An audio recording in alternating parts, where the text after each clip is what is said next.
निर्मला मौसी जी, आप कौन सा नशा करके टैक्स के रूल बनाते हो? और मुझे तो लगता है आप घर पे बैठे बैठे सिर्फ यही सोचते हो और किस चीज़ पे टैक्स लगाया जाए और कैसे मिडिल क्लास का खून चूसा जाए, क्योंकि हर चीज़ पे आज टैक्स है। क्योंकि आज इंडिया में सिर्फ 1.6% ही लोग टैक्स देते हैं। आज इंडियन गवर्नमेंट टैक्स तो इतना ले रही है, लेकिन सर्विसेज के नाम पर सिर्फ हग रही है। और जो लोग कहते हैं कि चाइना, रसिया, अमेरिका में भी तो टैक्स रेट बहुत हाई है, लेकिन भैया मैं आपको बता दूं, वहाँ 30% का स्लैब सिर्फ 15 लाख से स्टार्ट नहीं होता। ये सब क्यों बाहर जा रहे हैं, क्यों अपना बेस बाहर बना रहे हैं? इसका सीधा से रीज़न है टैक्स। पैदा हुए हो टैक्स भरो, मर गए हो टैक्स भरो, रोटी खा रहे हो टैक्स भरो, पानी पी रहे हो टैक्स भरो, गाड़ी खरीद रहे हो टैक्स भरो, गाड़ी बेच रहे हो टैक्स भरो, गाड़ी चला रहे हो टैक्स भरो, मूवी देखने जा रहे हो टैक्स भरो, पॉपकॉर्न खा रहे हो टैक्स भरो, पढ़ रहे हो टैक्स भरो, नौकरी कर रहे हो टैक्स भरो, बेरोजगार हो तो भी टैक्स भरो, गरीब हो टैक्स भरो, अमीर हो ना ना ना ना भैया, फिर तो बिल्कुल नहीं। आपको टैक्स भरने की कोई जरूरत नहीं है, क्योंकि ये सारा टैक्स आप ही के लिए तो जनता से लूटा जा रहा है।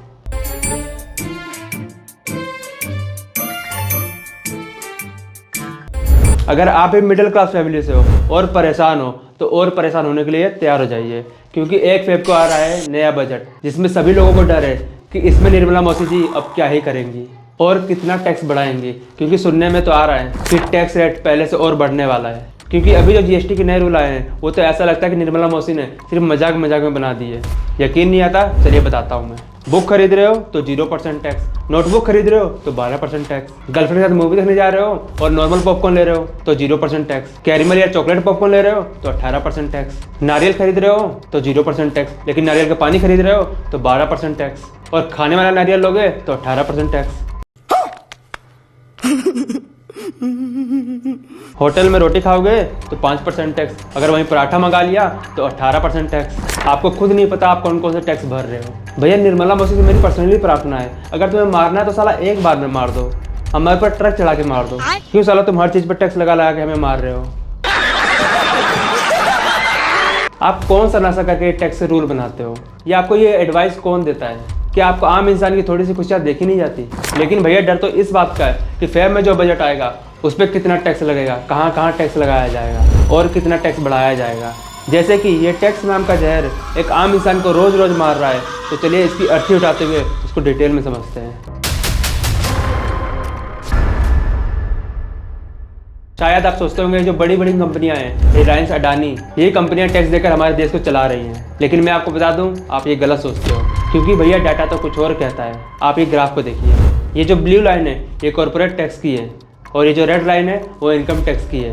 2019-20 में ये कॉर्पोरेट टैक्स इनकम टैक्स से ज़्यादा था, लेकिन फिर 2019-20 में इंडियन गवर्नमेंट ने सोचा चलो कॉर्पोरेट टैक्स को कम किया जाए, ताकि जो कंपनियां बाहर खुल रही हैं, जो अपना बाहर बेस बना रहे हैं टैक्स बचाने के चक्कर में, वो बाहर ना जाएं, वो इंडिया में ही रहें। अगर आप ये डेटा देखोगे तो 2000 से लेकर अब तक करीब 8000 कंपनियां इंडिया को छोड़कर सिंगापुर में अपना बेस बना चुकी हैं, क्योंकि वहाँ टैक्स रेट कम है, इंडिविजुअली तो बिल्कुल ही कम है। 2019 में भारत सरकार ने कॉर्पोरेट टैक्स को ये सोचकर कम कर दिया कि चलो लोगों की सैलरी बढ़ा दी जाएगी, लेकिन लोगों की सैलरी बढ़ी कितनी ये सुनकर आपको हंसी आ जाएगी। इस पर भी हम बात करेंगे, लेकिन पहले आते हैं हम इनकम टैक्स और कॉर्पोरेट टैक्स के डाटा पे। 2019-20 में कॉर्पोरेट टैक्स कम तो हुआ, लेकिन इनकम टैक्स बढ़ता गया। इस ग्राफ में आप खुद देख सकते हैं 2024-25 में 11,56,000 करोड़ का हमने इनकम टैक्स दिया और कॉर्पोरेट टैक्स ने सिर्फ 10,42,830 करोड़ का। इट मीन्स हम लोग कॉर्पोरेट से ज़्यादा टैक्स दे रहे हैं। इंडिया में अगर आपकी सैलरी 15 लाख है तो आपको उसका 30% टैक्स के रूप में भारत सरकार को वापस देना होता है, लेकिन सरकार आपको खुश कर देती है डिडक्शन का लॉलीपॉप देकर। सरकार कहती है कि हम आपको 50,000 की जगह 75,000 का स्टैंडर्ड डिडक्शन देंगे, जो आपकी एक्स्ट्रा सेविंग होगी। चलो अब बात करते हैं सैलरी ग्रोथ की। पहले आप ये डेटा देखें। रिटेल सेक्टर में देखते हैं। रिटेल सेक्टर में लोगों की सैलरी बढ़ी है सिर्फ 3.7% और एवरेज सैलरी है सिर्फ 18,600 रुपये। यार इतना ज़्यादा सैलरी क्यों? इतना पैसा हम लोग कहाँ रखेंगे? इतनी तो हमारे पास जगह भी नहीं है। प्लीज़ भारत सरकार से मैं रिक्वेस्ट करता हूँ, अगर इसमें भी कुछ हो सकता है इसको और कम कीजिए। मतलब हमारी भारत सरकार को शर्म आनी चाहिए। इतनी सैलरी में बंदा कैसे गुजारा करेगा? क्या ही खाएगा और क्या ही बचाएगा? महंगाई तुम्हारी आसमान छू रही है, सैलरी तुम बढ़ा नहीं रहे हो। मतलब आज इतनी सैलरी है किसी को बताने में भी शर्म आती है। उठा ले रे देवा, उठा ले रे बाबा।